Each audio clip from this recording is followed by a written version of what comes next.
নমস্কার বন্ধুরা, সম্পাস রান্নাঘরে আপনাদের সকলকে স্বাগত। আজ আবার একটা নতুন রেসিপি নিয়ে আপনাদের কাছে চলে এলাম। আজকে আমি কমলা লেবুর কালাকাঁদ বানিয়ে দেখাবো। কোনো লিকুইড দুধ, পাউডার দুধ, কনডেন্স মিল্ক ছাড়া বিনা দুধে এই কমলা লেবুর কালাকাঁদ কিভাবে বানাবেন আমি রেসিপিটা আপনাদের শেয়ার করলাম। তাই ভিডিওটা স্কিপ না করে পুরো রেসিপিটা দেখার অনুরোধ রইল। রেসিপিটা ভালো লাগলে আমাকে কমেন্ট বক্সে কমেন্ট করে জানাবেন। ভালো লাগলে লাইক বাটনটা প্রেস করে দেবেন আর আপনাদের বন্ধুদের মধ্যে আমার ভিডিওটাকে শেয়ার করে দেবেন। আর আমার নতুন বন্ধুদের কাছে অনুরোধ, আমার চ্যানেলটাকে সাবস্ক্রাইব করে পাশে থাকবেন। আর আমার চ্যানেলে নতুন নতুন রেসিপি দেখার জন্য পাশে থাকা ছোট্ট বেল আইকনটাও প্রেস করে দেবেন। চলুন আর কথা না বাড়িয়ে কমলা লেবুর কালাকাঁদের রেসিপিটা দেখে নেওয়া যাক। কমলা লেবুর কালাকাঁদ তৈরি করার জন্য আমি এখানে দুটো কমলা লেবু নিয়েছি। এবার আমি প্রথমে কমলা লেবুর খোসাটা ছাড়িয়ে নিচ্ছি। একটা কমলা লেবুর খোসা আমার ছাড়ানো হয়ে গেছে। এবার কমলা লেবুর কোয়াগুলো বার করে আমি কমলা লেবুর ভেতরে পাল্পগুলো বার করে নিচ্ছি। কাঁচি দিয়ে মুখটা কেটে কমলা লেবুর বীজগুলো ফেলে দিয়ে আমি পাল্পগুলো একটা বাটির মধ্যে রেখে দিচ্ছি।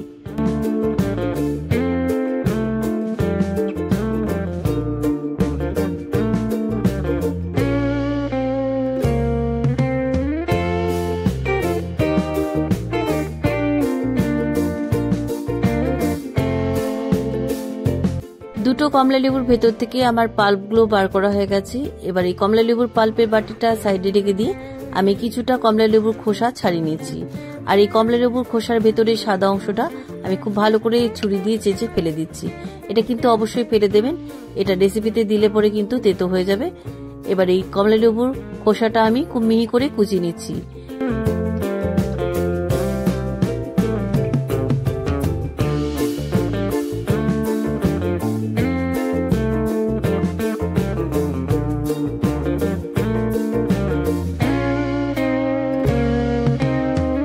কমলা লেবুর খোসাগুলো খুব মিহি করে আমার কুচনো হয়ে গেছে।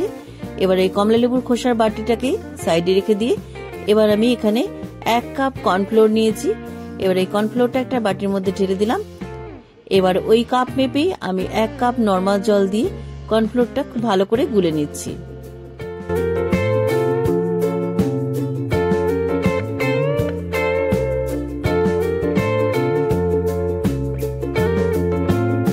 জলের মধ্যে কর্নফ্লোর খুব ভালোভাবে মিশে গেছে।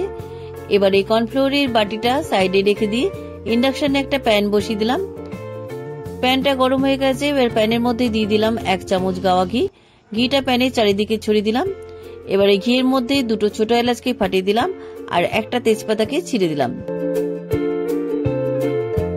ঘিয়ের মধ্যে ছোট এলাচ আর তেজপাতা সুন্দর গন্ধ বেরিয়ে গেছে। এবার আমি এর মধ্যে দিয়ে দিচ্ছি আগে থেকে ছাড়িয়ে রাখা কমলা লেবুর পাল্প। কমলা লেবুর পাল্পটা কিছুক্ষণ ঘিয়ের মধ্যে ভেজে নিচ্ছি। কমলা লেবুর পাল্পটা ঘিয়ের মধ্যে ভাজা ভাজা হয়ে আসার পর আমি এর মধ্যে সামান্য একটু লবণ দিলাম। যে কোনো মিষ্টি জাতীয় জিনিসে অল্প একটু লবণ দিলেই মিষ্টির স্বাদের গুণ অনেকটাই বাড়ে। এবার আমি এর মধ্যে 1 কাপ চিনি দিয়ে দিলাম। এবার লবণ আর চিনি কমলা লেবুর মধ্যে খুব ভালোভাবে মিশিয়ে দিচ্ছি। কমলা লেবুর পাল্পের মধ্যে চিনি খুব ভালোভাবে গলে গেছে। এবার এর মধ্যে থেকে তেজপাতা, ছোট এলাচগুলোকে তুলে ফেলছি।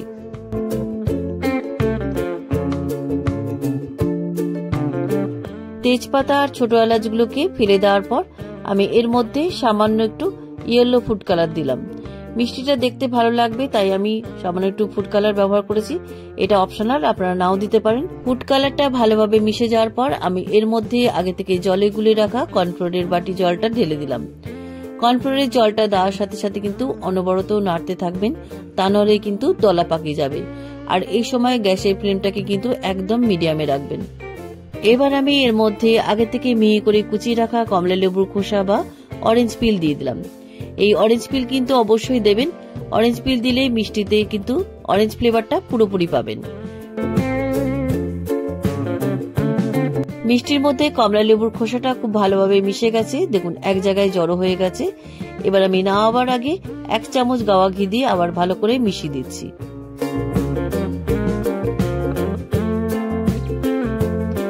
মিষ্টির মধ্যে গাওয়া ঘি খুব ভালোভাবে মিশে গেছে। এবার ইন্ডাকশন থেকে নামিয়ে আমি একটা কাঁচের পাত্রের মধ্যে ঢেলে দিচ্ছি। এবার একটা খুন্তি দিয়ে ভালো করে আমি সমান করে দিচ্ছি।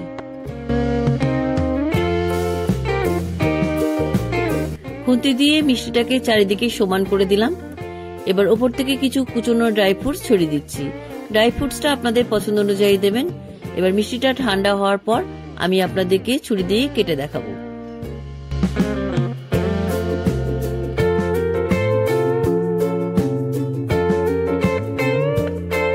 মিষ্টিটা ঠান্ডা হয়ে গেছে। এবার আমি ছুরি দিয়ে চৌকো করে কেটে নিচ্ছি।